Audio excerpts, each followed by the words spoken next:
Welcome to another episode of the Transforming Life podcast panel. I am one of your hosts, and we have a full house here today. Both Mitzi and Kate are here with us.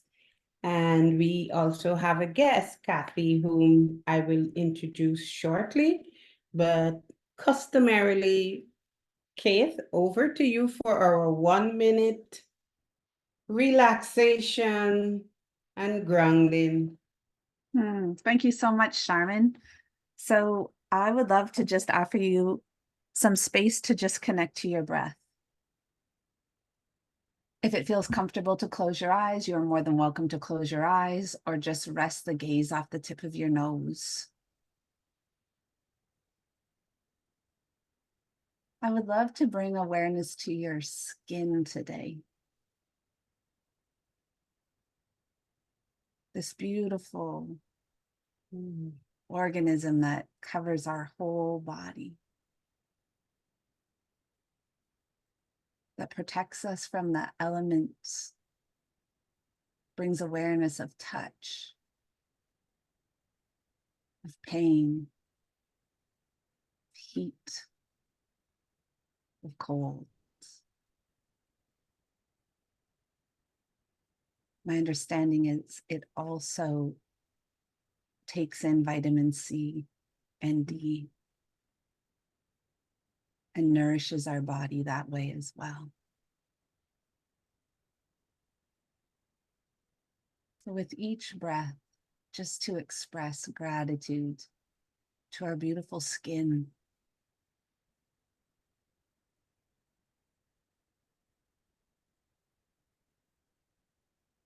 and this beautiful vessel that at times we may take for granted that we get to experience the world in and through.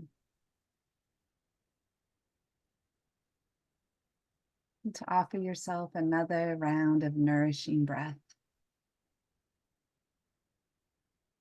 And whenever that feels complete for you, I invite you back to time with us. Thank you, Sharmin. Thank you, Kate. Thank you. I really needed that. And I'm sure our listeners would also enjoy that. Thank you again. Today we have Kathy Takaro, who is an award-winning heavy equipment operator of the largest mining equipment in the world up in northern Canada. She's also an author, a motivational speaker, a philanthropist, and co-host of an award-winning positive change podcast, Women Road Warriors Talk Show with Shelley Johnson. Kathy, welcome to the Transforming Lives podcast. Thank you for your time. Thank you for being here. Is there anything that you like to add to your bio? No. Oh, all that in one fabulous package. Gift wrapped. There's so much more to me than that title. Oh my God. Where do you even start? You know that, Sharmin. Oh man. Nice to see you. Nice to be. Thank you very much for having me as your guest today. It's a real honor. Thank you. It's an honor to have you here. Kathy, tell us a little about who you are. I don't know. How much time do we have? I'm just kidding. Summarize it. Okay. I was a nurse for 13 years prior to this changing career. And I had a major crash and burn at the age of 42. Actually, at the age of 40, which lasted 2 years. And I ended up, I was wicked alcoholic. I lost everything I owned, including my career. I ended up drunk and homeless on the streets with a man named Toothless Joe, which is a whole story in itself. But that man was actually my guardian angel. And he smacked me on the back and he's like, "This is the life, live it." love it. Big toothless grin. And I was on the 7th day of being homeless. And I look at him and I'm like, excuse me, what did you just say? I said, this is not my life.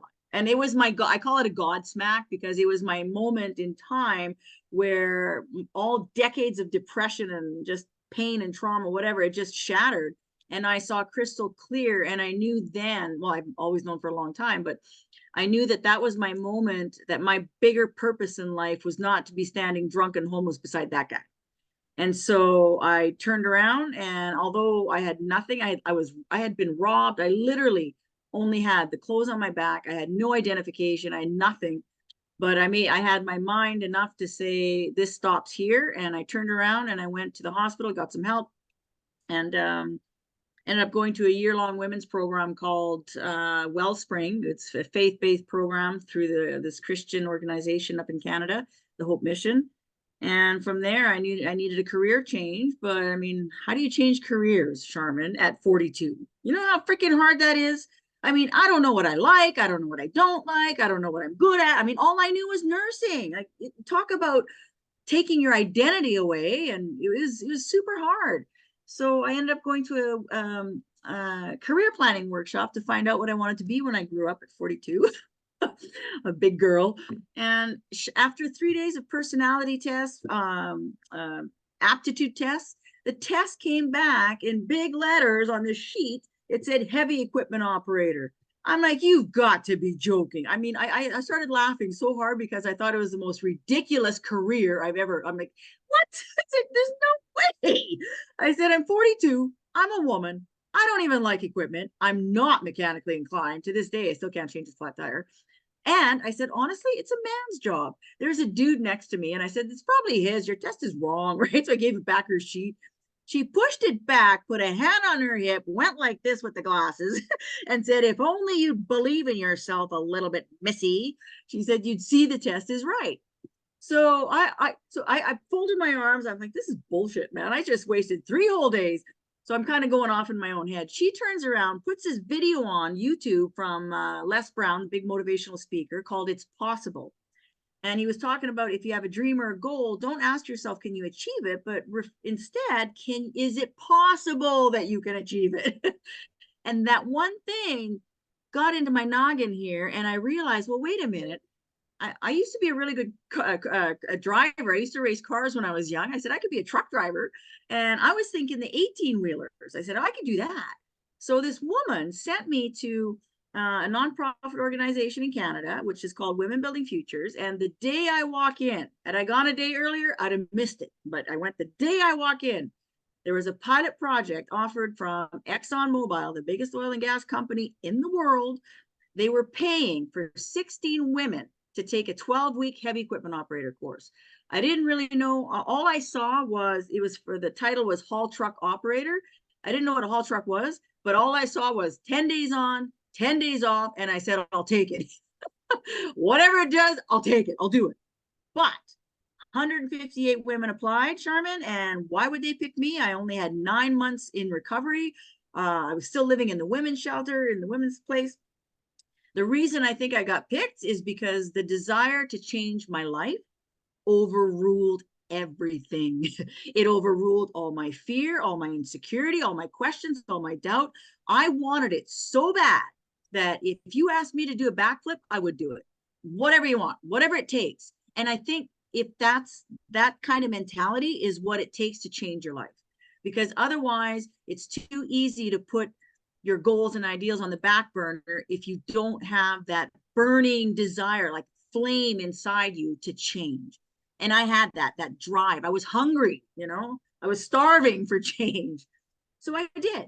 And I did just to get picked, whatever they wanted me to do, I did. So I ended up at the end, I got picked. And that was 11 years ago. I did the 12-week heavy equipment operator course, and unbelievable. Every piece of equipment I'm getting on, I was good at. I'm like, what the heck? I was so used to being told that you're useless, you're fat, you're ugly, you're stupid, you'll never amount to nothing, you're a worthless piece of crap, bleep, you're a waste of skin, all this stuff. So it was really quite the shocker to me when I'm sitting in an excavator of all things, loading a rock truck with dirt, and I'm doing really well. Well, that whole 12 weeks really it changed the foundation in my thinking. And after that 12-week course, I got hired. That was 11 years ago, and it's changed my life, honestly. And everything I've done since then has just been on a climb. And oh yeah, it's been amazing. Yeah. I got more if you want me to go on. I was just gonna say, I mean, I'm on my edge of the seat wanting to know then what's like the next 11 years, because you've obviously had an amazing life journey and been through a lot. So Oh my take us God, through, yeah. you know. Okay, moving on. So it was really interesting because on the day I was on that excavator and unloading that rock truck, and I was headed back to that women's shelter because I was sleeping there every night. And there's a song that came on, Redeemed by Big Daddy Weave. If you haven't heard it, listen to it. The words were exactly what I was going through. It was talking about breaking the chains of your own prison, about letting go of the ghosts of the past, and you know, I've been redeemed. And it was in that particular day is where I felt truly redeemed, and it just got better and better from there. So now I got hired. So fast forward, I did the course, I got hired. I'm working up there, and there's been a lot of challenges I had to overcome and face. I mean, I had severe post-traumatic stress. Let me just backtrack a little bit. The reason I became drunk and homeless is because I had 40 years of repressed trauma and abuse that I never dealt with. My very first memory is a hand covering my mouth, telling me not to scream when I was in this foster home until I was 4. So sexual abuse started very, very young. My mom came to pick me up when I was 4, kind of rescued me from the family. She had remarried, but she didn't know she married a monster. So the sexual abuse continued of myself and my 2 sisters. Myself, not so much, but more my 2 sisters. There was a lot of family violence. I mean, I began running away at the age of 7 with my sister. My safe place growing up was in the doghouse, and it's chapter 1 in my book. I've written a couple books now, and it's chapter 1. It's called Doghouse Rules, because that's where I was.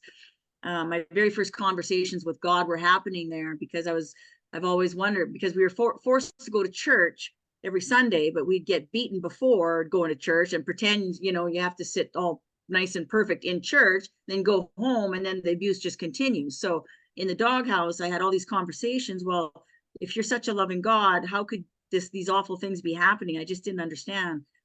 So when my mom finally escaped him, I was 10, and then she had 3 kids to raise by herself. She's gone, working 3 jobs. You know, this is the 80s. Life wasn't, you know, there's no help. We're extremely poor. My 2 sisters fell into drugs. My mom became an alcoholic. I mean, I was raped at 14. I was attacked at 15. I was drugged and raped at 18 I was modeling by then in Miami by a photographer. 19, I was gang raped. I had 3 suicide attempts. Like, I was a mess, like just one big mess. And throughout all those things, not once did I get the help that I needed. I didn't tell my family about any of this because I figured, you know, my 2 sisters were high, my mom's drunk. What's the point? No one's really gonna, you know, do anything. So I just kept everything bottled up. So after the 3rd suicide attempt, I was about 21, I think. I ended up deciding to go back to school instead, and I became a nurse, and that's where all that. So it was really easy during my nursing career because it took me out of my own pain, and it's so easy for me to take care of everybody else, and I was so good at it. But your inner pain just accumulates, and all that pain, it becomes, and like I used to say, when you have like external wounds, when you got a cut, it gets infected, it's obvious, you see it, right? You can go deal with it. But if you don't deal with it, what happens?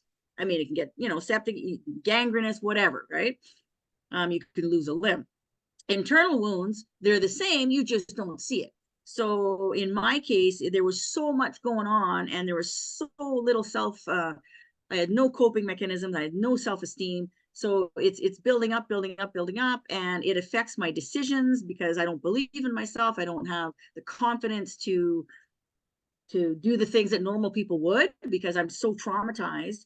And I began drinking after I graduated nursing in 19. I started my drinking career, I'll call it, in the year 1999 or 2000. and it went on, and I finally quit drinking in 2012. So it took me a long time to quit. But in those drinking days from 2000 to 2007, I was with two extremely violent men where I should be dead 10 times over. I was strangled 3 times to the point of losing consciousness. I lived with a shovel on my porch as a reminder of what I was going to be buried with. He was an enforcer for this really big bike gang, and so the danger was real. I was under constant threat of being sold into human trafficking. I had a bodyguard. I was followed at work. I was stalked for a year. Just a lot of really heavy stuff. I escaped from him in 2007, and I call it the Great Escape. I came home one day and I just happened to look at him in the wrong way. I think I rolled my eyes, and I was still in my nursing scrubs, and I just had time to turn around. I was in the bathroom. I was about to go to the bathroom, and he was on me so fast. He's sitting on my chest with his arms, and he was a big dude. He was like 6'4", and he's strangling me with one hand and he's punching me in the face with the other. And I think I can't move. I can't breathe. And all I see are stars, and his face is here, and I'm watching his vein like it's just pulsating, and I'm thinking about his blood flow and then my blood flow stopping. Why I'm thinking about that, I don't know. But and he was yelling at me, "I'm going to take your bloody, battered body, tie you up, put you in a truck, roll you down a hill, and burn you alive, you stupid, useless," you know. And he says, "We're in the Yukon," which we were. And he says, "No one will ever find you." And then he's screaming. His last words that I remember was, "Do you doubt me?" And he's spit flying. And anyway, I pass out. I wake up in my room. Luckily, I woke up. He had locked the door. He had taken my bank cards away. He had disabled my car. And I knew, like, I'd lost my, he strangled me so hard I lost my voice. I was able to call my friend because I was in the northern Canada, and I had asked, I had asked him to pay for a bus ticket for me, which is only one bus left a day, and he didn't even recognize me because my voice just, he says, "This isn't Kathy." I'm like, "It's me, like, you know, buy me a ticket." And he did. And I got on that bus, and as I got, there's only one that goes every day, and I got there within 2 minutes to spare. It was like out of a movie. So I sit on the bus, and I'm crying, and I'm just like, "Oh my God, I made it." And as I'm sitting there, who shows up in my car that he had disabled? My ex, and he's coming by really slowly, and I'm like, "Oh my God, he's going to stop me and pull me off the bus," right? So I just I kind of slide, and I'm crying, and luckily the bus took off, and that was it. So fast forward a year is when I had my big nursing crash, because, you know, I'm still putting one foot in front of the other, trying to make sense of my life. I mean, you still got bills to pay. I still have my daughter who was living with her dad at the time. You still got to function. And I thought I could with a damaged mind. We tell ourselves that we're tough, that we're survivors, that, I got this.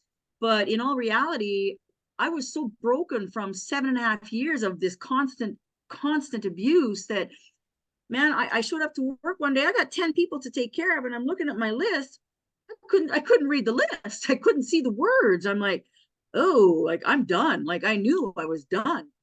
So it took me a long time to get to that point. But once I got to that point, there was no turning back. I went from the medical unit down to the psychiatric unit, which is locked. I quit my job up here, and I ran down, and in between the 2 floors, I had 40 years of repressed trauma just come shooting out like a geyser, and I lost my mind. I did. It's just like, it was unreal. And by the time I get to the psych unit, I'm pounding on the doors, let me in, because I could see them.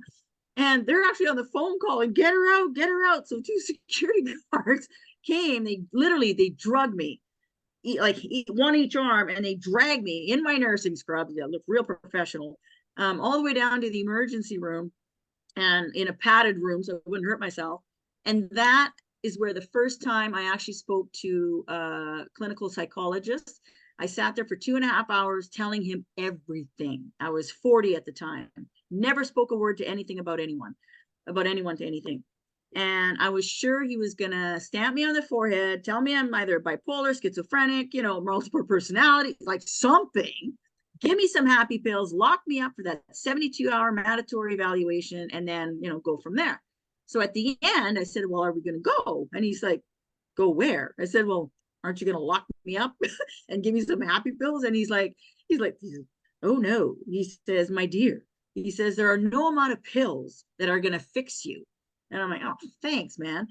And he says, no, he says, you need to quit drinking. You need to, he says, look at this list that you've talked to me. You need to address this. Pills don't fix this. He said, so he gave me a card to go to this treatment center. And that was in 2008. And I ended up going to three times to a treatment center, to a different one, because there's a lot of layers in trauma. And that's what I like to talk about, because people tend to think that even though you get to the root cause of your problem, that poof, it's all magically fixed, right? Well, it's not. There's so much involved when it entails your own personal recovery, especially from traumatic issues. It took me a long time to chisel away at different ones. The 2 years that I spent in total at that women's center was by far the best investment I have ever done, because I was away from life. I mean, I had Monday to Friday treatment from 9 to 4. I addressed self-esteem. I addressed anger management. I had to take a 12-week sexual assault recovery course twice. The book was this thick. I had to look at codependency. I had to look at boundaries. I mean, I was so naive. I didn't even know what the word boundaries meant. I had to ask the counselor, what is that? Like, and I was 40, like, what? I had no clue. Like, I was like a doormat. And so she actually had me practicing saying no to people, because I could never say no. I mean, that was the best word I've ever learned, was that 2-letter, it's very empowering, and not giving an excuse as to why I'm saying no. So there is a lot involved in the recovery process. I mean, everything I've done since then in order to help myself has brought me to where I am today. So sure, I operate the world's largest equipment in the world. That has given me a self-confidence like no other. Like, oh my, I can't even begin to tell you. I don't know if you ladies can see this, but this is the size of the truck that I drive. Like, I drive a house, right? Literally, there's me. The tires are 14 feet high, right? This is 2.5 stories tall. When the box is up, it's 5 stories high. Now that's a building. Now that's a truck, right? So does that give me confidence? Heck yeah. It's not just that. Now it's the biggest grader, the biggest dozer, the biggest water truck. Everything I do is big, and it's given me a backbone. It's given me leadership. It's given me a voice, because when I first started, I'd get on the radio going, hello, and now it's like, hey, there's a difference. So but I mean, it's a combination of everything involved. It's the daily efforts that I make, because even though I have 12 years sober, there's still days that it can sneak up. So I have to be very careful. Recovery is so much more than just a word. It is all encompassing, all consuming. It's things I do for myself for self-care. Like, I live now in Redondo Beach, which is 20 minutes south of LAX. And I'm 2 blocks from the ocean. So for my own personal well-being, every morning, 6 a.m., I'm out on that boardwalk, and I'm running, walking, meditating, doing what I need to do for me before I start the day. Because if I start to lapse in my self-discipline, that's where, for alcoholics anyway, or any addict really, that's where it can slowly trick you into thinking, oh, I can have one drink. And I've lost too many friends that have thought that they could, and they're now deceased because you can't recover. So yeah. So since then, now that I've authored my book Dream Big, as you can see, it's in 4 languages, sorry. I have a children's book, which is in 3 languages. I have a workbook. I'm currently working on another book, and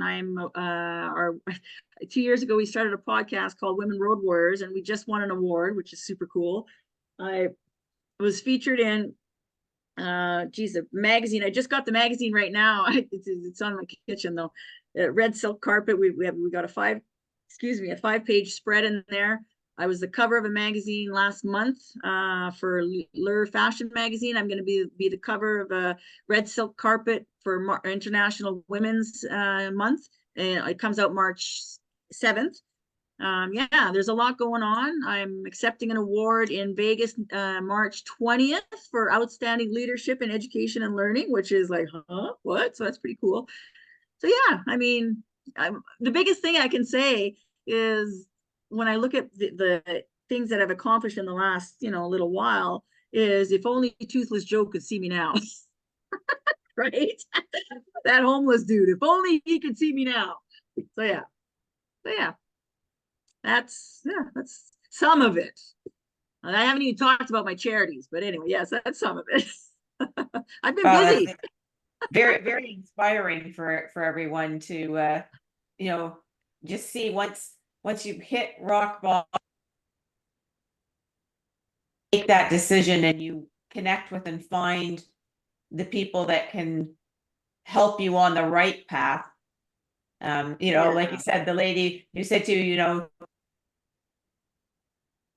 equipment, and you're thinking, this is insane, but it really was obviously the right insight to take you on that path, even though that you couldn't see it. So I mean, I think that's really interesting. What is, in the last 12 years, what has been the most surprising things for you, or what are those little pieces of information that you would want to share with our listeners who may be struggling, where you were 15 years ago or 18 years ago? Okay, well, let me start with this. Look at this. Can you see that? That's my homeless picture. It's unbelievable. There's zero hope in my eyes. And that was in 2011. Like, it's just for anybody out there. The biggest thing that I could say, which is the hardest thing to do, is learning to believe in yourself. Especially like from going from that homeless picture to where I am today. It's been, obviously it didn't happen overnight, but the one thing that I knew is that there was a bigger purpose for my life. I just had to find it. And so I stopped relying on people. I waited for a long time for someone else to save me, to be honest. And it's not going to happen. You have to make the effort to save yourself. You can only, go to mom and dad for so long. You can only go to your sister. You, at some point in time, you have to put on your big girl panties and say, okay, enough's enough. Like, why did it have to be that I ended up drunk and homeless for me to get there? Like, why? It doesn't have to be that way. Why did it have to be Toothless Joe? No, it should be us that say, okay, well, okay, I'm sick and tired of being sick and tired. The buck stops here. So even though my self-esteem was really shaky, my desire to change, like I was speaking about earlier, really overruled everything. So I was going to do whatever it takes. I was shaking in my boots. I mean, I can't even begin to tell you, looking up at the giant truck thinking, huh? I got to drive this thing? I'm like, oh my God. Like, it's really mind-blowing, but I did it anyway. Because what have I got to lose? I've already lost it all. So, right, I'm going to do it. And if you don't try it, you don't know. So I do, like, I tell women everywhere I go is that, not to limit yourself to what you think you'd be good at. Say you come from a corporate world. That's all you've ever known. So, but you want to change careers. Well, you don't really know where to go. Well, why not try something completely different, that like a non-traditional trades? It doesn't have to be equipment. There's so much more out there, like a carpentry, a journeywoman, electrician, plumbing, welder, crane operator. It's these jobs that women automatically say, oh, nope, that's a man's job. No, it's not. And I can tell you one thing, it is empowering, it pays well, you'll always have a job, and it does wonders for your self-esteem, like, honestly. And just the fact that I can be here today after 12 years and inspire women to do that, to me, that's the greatest gift of all. And I still continue to do it. I do. Everywhere I go, I speak a lot at youth centers, at schools. I still go to schools, and that I do for free, because it's not about money, but it's about inspiring kids, youth. Hey, I know you're struggling because there's a lot of date rape in high schools. There's a lot of, sexual assaults that they don't talk about.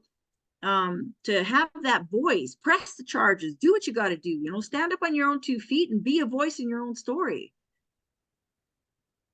I have a question for you too. Like, given the experiences that you had gone through with all of the sexual abuse and trauma, you now find yourself working in a career which is predominantly male, and construction workers are notoriously known for things like catcalling and, you know, not really, what's the word I'm looking for? Treating women with a lot of respect, sort of, if you sort of, you know, broad strokes industry, not to sort of clump together, but I mean, that some of the things that, you know, I think every woman's been catcalled while walking by a construction site or something. So how did you deal with that aspect of things? Because you obviously had a lot of trauma from those types of things, and then now you're in an environment where you're, you know, predominantly men, you're doing something that they might feel threatened by having a woman there doing it. Like, talk a little bit about that aspect of things. Well, I've been very fortunate because ExxonMobil has an incredible culture in the workplace. For every job they interview 8 people for the one position.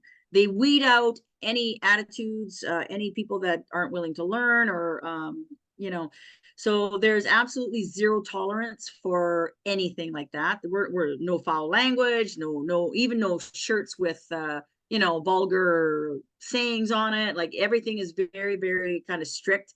I've never, in the 11 years that I've been working, I've never ever had once a snide comment, a disrespect. The culture is different. I know it's not like that everywhere, but I've been very fortunate that it's not tolerated. And if something would happen, they'd be immediately fired. So like, it's like zero tolerance.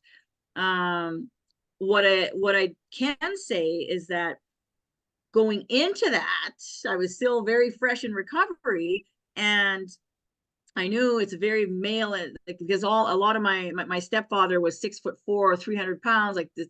So these big men, it's still in my mind, right? It can be intimidating, and especially if there's raised voices, I still cringe.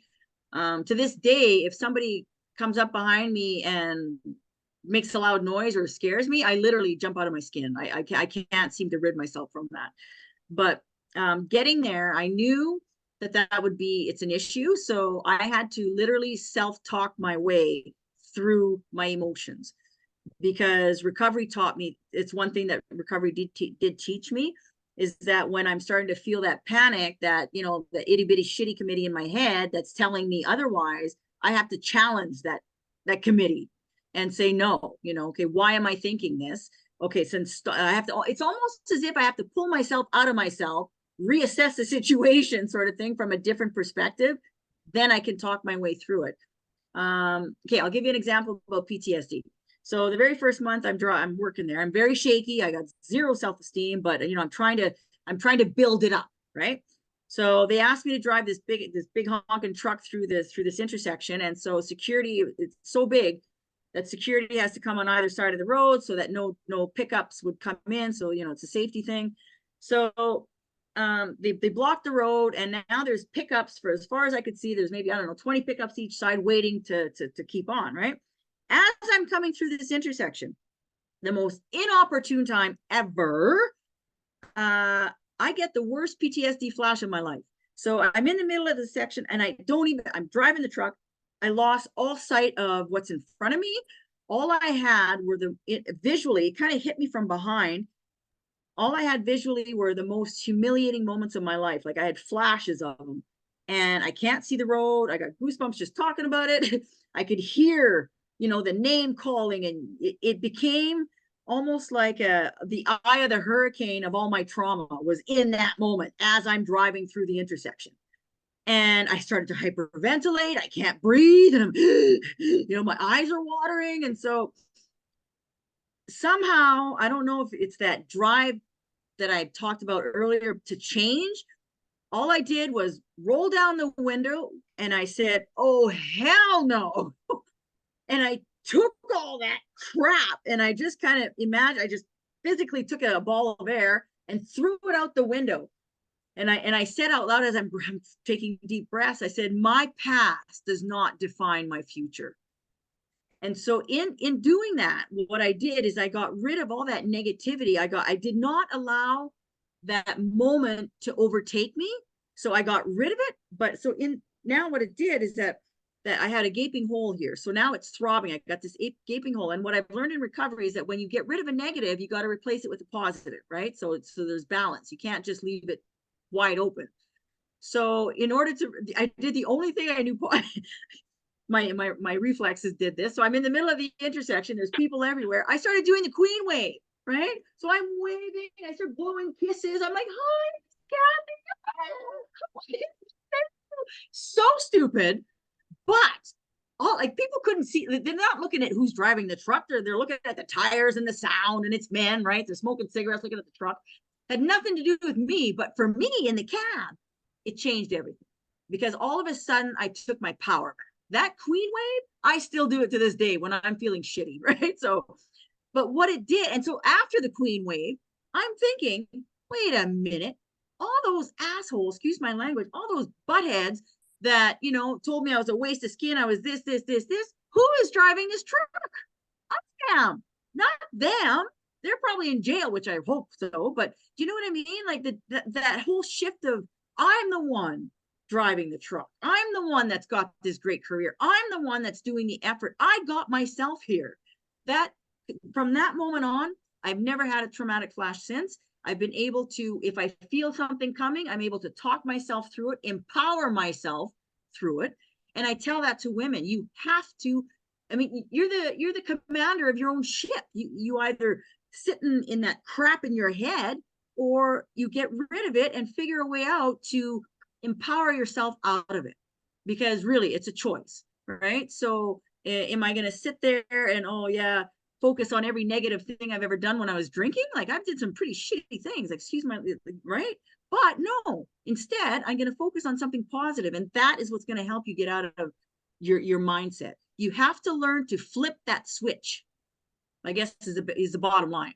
Flipping that switch. That was a mouthful, hey? Sorry. I tend to talk a lot. Chatty Kathy. I think Ask Sharmin, she knows. yeah, I think Sharmin has some questions, but a few things are really bubbling to the surface for me, and I work in the realm of trauma. So that's what I do all day long. And what I really hear, what really stood out for me is when you said, I knew that there was more to my life. Mm-hmm. And I really heard that theme come up more than once, and I'm sure in your life, in different situations and circumstances. And I know for myself as well, and people that I work with, when we talk about, you know, the light at the end of the tunnel and the way out, like the way Mm-hmm. through is the way out, but really a common theme that I think I hear throughout is knowing that there was something more. Mm-hmm. Just this knowing that, and I don't know where that comes from. And I know you're connected to, I hear like the women's wellness program that you went to was spiritually based or God-based. And just my understanding to a big part of our healing is knowing that we are connected to something bigger than ourselves. Mm-hmm. If And I so didn't I have my just- faith, I wouldn't be here. Mhm. Faith is what got me through it. So I just, I love that. I just really wanted to pull that thread and to let listeners know your faith looks like your faith, right? What your faith looks like your faith, whatever your faith is, it's your faith. So I have this that keeps me fresh. The world needs you to be who you're made to be, right? Yes. Reminds me, my faith. And I also love the lesson that I was taught, that the universe wants to co-create with you. Like I love that as well. Yeah. Right. And another thing that came up too is this gift of you said how you talked to, like, I'm really aware of your own self-awareness. And so that curiosity of self, that understanding of self, and then also the gift that everyone can give themselves is to understand self, right? Like I'm sure if you went back to Kathy at any of the stages at any time and place, you'd see that she was doing the very best that she could with what she had. You know what? You're right. You're absolutely right. I didn't feel like it, but now when I think back on it, yeah, I did. Because I had like zero coaching, zero mentorship, zero, you know, parenting, like from people, my own parents. It was just, you're on your own, you figure it out, right? So I did.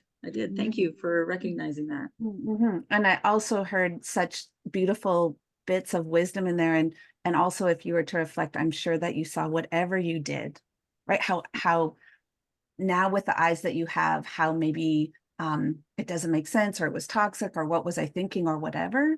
If you really sat in and looked, that whatever it was keeping you safe. Mm-hmm. True. Yeah, thank you so much for your sharing, Kathy. Like, you're so beautifully open and kind and generous sharing. Ah, thank you. You're welcome. So Kathy, that was, of course, I know this story. Thank you. Thank you for embracing us with your presence, your truth, your honesty and vulnerability.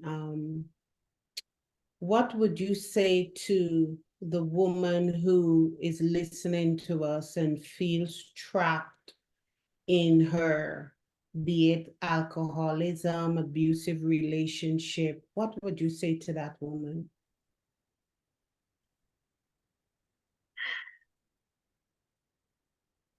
We all have inner strength, courage inside that we don't even realize is there. Don't wait because it might be too late. You have to help yourself get out. The rewards on the other side of that fear are priceless. They're endless. The miracles just on the other side of that line, of that step that you take, is going to be worth facing your fears. You know, a lot of people, it's too easy to stay in your fear and give yourself excuses of why you shouldn't do something. But if nothing else, even though someone is, you know, beaten down on you, I really believe we're all a spark of God. And if nothing else, if you could find that one thing to love within yourself, and that should get you across that point. There's so many resources out there that are free, that are available to every single woman out there, but you have to feel the fear and do it anyway. I mean, I do that in everything that I do now, because I understand what domestic violence is. I lived it for how long? I understand that fear, and you know, they use your kids against you. Like, it's just all this mind bashing. But until you move, nothing is going to change. You have to feel that fear, do it anyway, get your resources, get a plan, get the hell out, and get as far as ways you can, and you'll slowly rebuild your life. There's so much help out there. Is there not, Sharmin? Yes, there is. Thank you, Kathy. Thank you. In wrapping up, Mitzi or Kate, do you have any questions before Kathy give us her final contribution? Kathy, I just want to thank you for sharing your journey with us. Welcome. As someone who I was raped when I was in college, and so I've had, you know, a tiny slice of the types of traumas that you've gone through, and believe me, I've had lots of other trauma as well. But it's so inspiring to hear the energy with which you have come through it, and how you have pulled yourself up, and how you are reaching out and helping to pull others out by sharing your story and being so open, and letting them know that, you know, no matter how crappy it is, that you can find a path. You just have to keep looking for it. And I thank you so much for being so open and sharing your journey with us. Oh, you're welcome. Anytime. Yeah, Kathy as well. I just so want to thank you. And And though these aren't my words, but I share often in all the work that I do, you know, this curiosity of what this reframe and curiosity of what happened to us versus what's wrong with us. And I think you so beautifully from, you know, from perhaps day one, your first memory, right? Mhm. This going back to being able to hold yourself with compassion and get curious that it isn't what's wrong with me. It's really understanding what happened to me and how can I re-walk myself home from this place of understanding. So I thank you so much. That was well said. Thank you. I've been fortunate enough to be able to differentiate what happened to me is not me. I've been able to, you know, just because this happened to this physical body, that is not who I am inside. That does not define my personality. And I, to this day, like now that I've got, you know, I do not allow that to affect this. So, and I use that as fuel, as motivation to keep giving back to this, to the world. So beautiful. And I love working with trauma. And I love when that light goes off and people realize that they're not their trauma. Right? Like, So what? beautiful. Yeah. Thank you, Kathy. You're welcome. This has been great. Thank you very much for having me. Thank you, Kathy. Kathy, how can our listeners contact you if Oh, need right. to? My book, Dream Big, English, French, Spanish, Portuguese, on Amazon.com or on my website.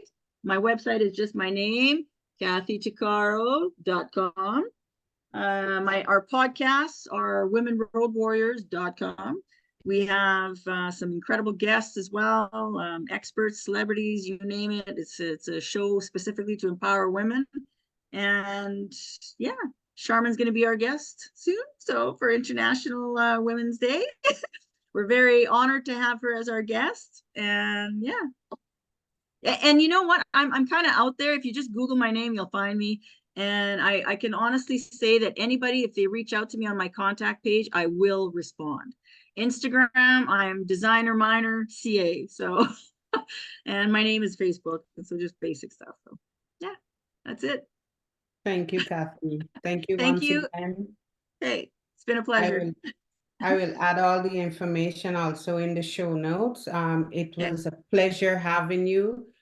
So delighted to see you and share this moment with you. Yeah. To our listeners, thank you for listening to another episode, and we'll see you next time.